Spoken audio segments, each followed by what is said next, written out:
Can you nearly triple the muscle growth in your quadriceps by simply implementing one hack to your leg extension routine? Seems a little too good to be true, doesn't it?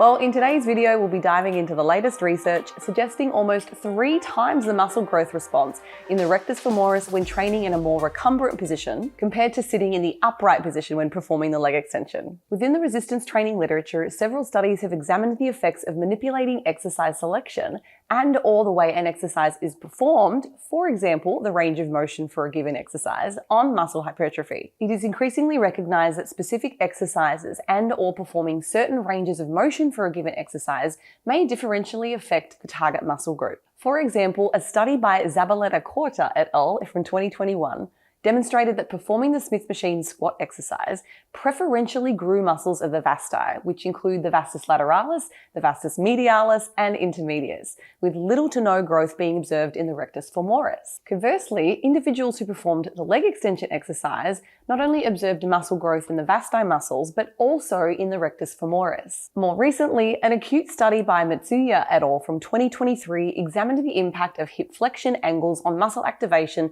of the rectus femoris during the leg extension exercise. The authors observed a hip flexion angle of 40 degrees that led to significantly more muscle activation in the more proximal and mid-belly portions of the rectus femoris than the 80-degree hip angle. However, since this study only examined muscle activation and not direct measures of muscle growth, the long-term effects of muscle hypertrophy of the rectus femoris when comparing different hip flexion angles remains unclear. Now, this is where a recently surfaced preprint, which is a study that's not yet published, carried out by a lab from Stian Larsen and colleagues in Norway, sought to examine exactly this by comparing the effects of hip flexion angle on the quadriceps growth in previously untrained individuals after a 10-week leg extension program. Using a within-participant design, researchers randomized each leg of 22 untrained individuals to perform the leg extension exercise while either sitting upright with a 90-degree hip flexion angle or in a more recumbent position, so 40 degrees hip flexion angle. The participants trained 2 times per week for 10 weeks with sessions consisting of 3 to 4 sets of 15 to 20 repetitions, 2 concentric failure, or in other words, taking the exercise to the point where they are no longer able to lift the load with good technique. The researchers measured muscle thickness using beam mode ultrasound at the proximal and distal femur sites of both the rectus femoris and vastus lateralis prior to following the 10-week training intervention. Post-intervention images were taken at least 96 hours following the last training session. Now, what did the researchers find? Following the intervention, the increases in muscle thickness were observed at both proximal and distal locations for the rectus femoris and vastus lateralis muscles for both training conditions. However, further analysis demonstrated that the 40-degree hip flexion condition led to significantly more muscle growth than the rectus femoris compared to the 90-degree hip flexion condition. Conversely, both conditions led to similar increases in the vastus lateralis muscle thickness. So what do these findings mean? While this study is preliminary, it may provide evidence to support the notion that hip flexion angles seem to influence rectus femoris muscle hypertrophy,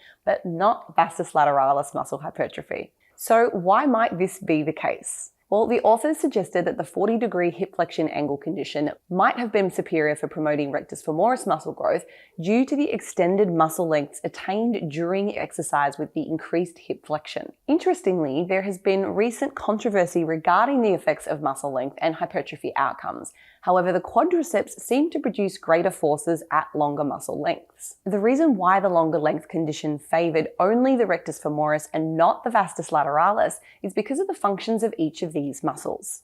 The vastus lateralis only serves to extend the knee, while the rectus femoris both extends the knee and flexes the hip. Therefore, hip flexion angle may only play a role in how it pertains to stimulating the rectus femoris, but not the vastus lateralis. So, do we need to exercise any caution with this study? While these findings are quite interesting, it's important to understand that this is only one study and has several limitations. First of all, this paper has not yet been peer reviewed, so several changes could still be made to the paper that may or may not change how this paper is communicated. Moreover, when analyzing the results of this study, there are several key factors to consider. The changes in muscle size were quite small and could simply be subject to measurement error. For example, the change in rectus femoris ranged from an increase of 0.09 centimeters to 0.22 centimeters. So these values fall within the range from what may just stem from random human and biological variability. Also, including a non-exercise control group in this study could have significantly enhanced the interpretation of the observed changes in muscle size,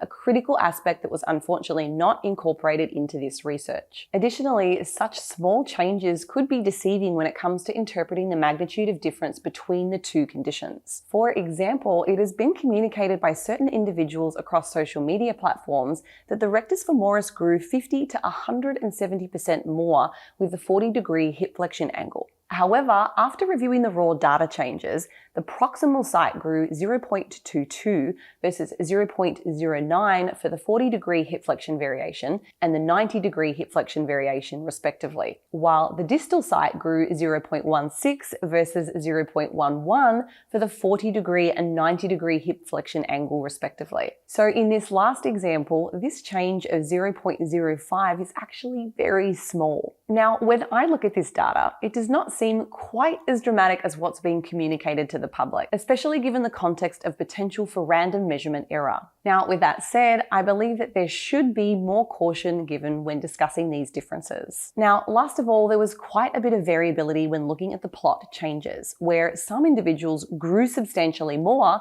which are just likely outliers, while others seemingly lost muscle with this training protocol. Now, this is quite striking to me as it's rather unusual to see untrained individuals losing muscle in response to a resistance training intervention. Now, this further reinforces the potential for random measurement error, which could have influenced these results, leading to further caution when interpreting these findings. Now, it is, however, very possible that altering the hip angle could lead to significantly greater changes in muscle size. However, it's important to interpret these findings with care and understand that these differences are very small, which begs the practical use and implementation of the 40-degree hip exercise variation. This exercise hack may intrigue some of you, and it might even be worthwhile. Now, I've tried this variation in the gym, and based on my body mechanics, it does feel a little uncomfortable leaning back because it increases the lordosis or the anterior tilt of my spine and excessively loads my lower back. But maybe I'll continue to play around with it and see if I can isolate my quads a little better. However, that said, I am not yet convinced that this variation is going to make or break my quad growth. Alrighty guys, so there you have it. Thank you so much for watching, and if you enjoyed this video, please give it a like, be sure to subscribe to my channel, and for more educational videos just like this, or to learn about my other products and services, please click the links in the description below, and I'll see you in my next video.